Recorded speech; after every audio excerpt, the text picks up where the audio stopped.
A model that topped Claude on one coding benchmark costs about a third as much to run. If you're budgeting AI spend this quarter, that number just moved without you.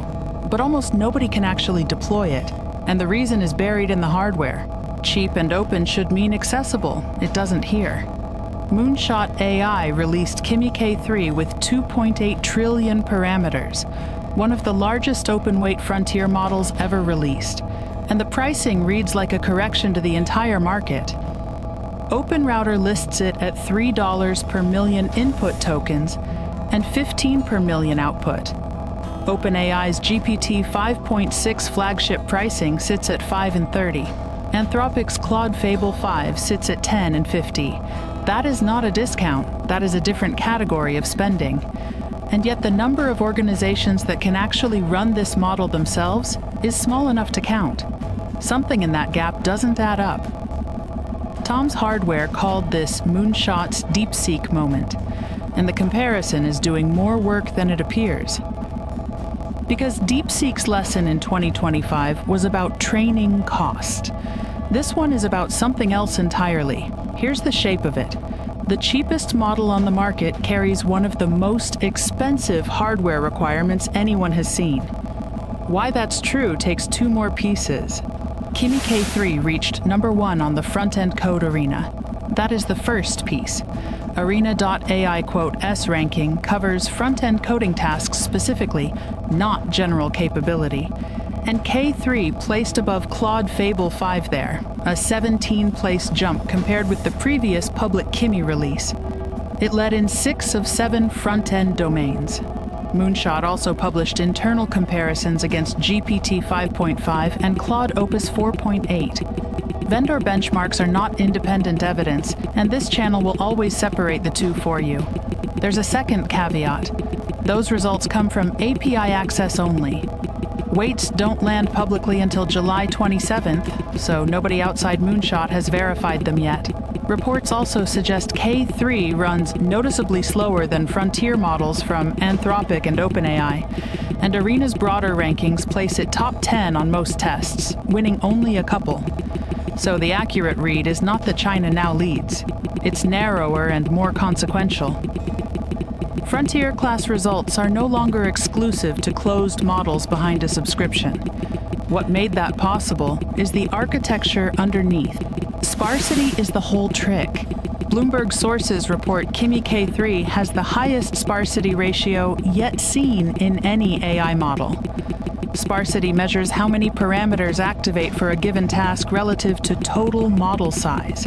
This is called a mixture of experts architecture, where only selected expert networks fire for each request rather than the entire model. Kimi K3 activates only a fraction of its 2.8 trillion parameters per query. That is why it can be enormous and cheap to run at the same time. The compute bill per token stays low because most of the model sits idle for any given request. Moonshot's developers are calling it the first open 3 trillion class system, and China's largest model to date. Now hold that next to DeepSeek R1. R1 was lean, small, efficient, and it collapsed assumptions about training budgets. K3 is the opposite shape. Massive, sparse, cheap per token, two different engineering answers to the same cost pressure. But mixture of experts solves compute and leaves a second problem completely untouched. Every idle expert still needs a home. That's the reveal. Kimi K3 fires a fraction of itself per query. But for practical high-performance inference, the full model, or very nearly all of it, still has to be resident across system memory. Estimates from Bloomberg and Tom's Hardware place practical deployment around 1.4 to 1.5 terabytes, depending on precision and configuration. Quantization and offload exist, but they trade away the speed and throughput that made the model worth deploying. Running it at scale means masses of high-end Nvidia GPUs, plus the bandwidth and interconnects to move data between them. So open weights change who is permitted to run the model. They don't change who is physically able to. Here's this channel's read. The barrier to frontier AI just moved from licensing to logistics, and logistics is the harder wall. A subscription can be negotiated. 1,500 gigabytes of high bandwidth memory cannot be talked down. The winners of an open weight era may not be the labs writing the models. The market already senses it. Every efficiency gain changes what becomes scarce. K3 makes inference cheaper. Memory stays expensive. Through 2026, large firms scaled back AI initiatives. Uber limited AI use by its developers.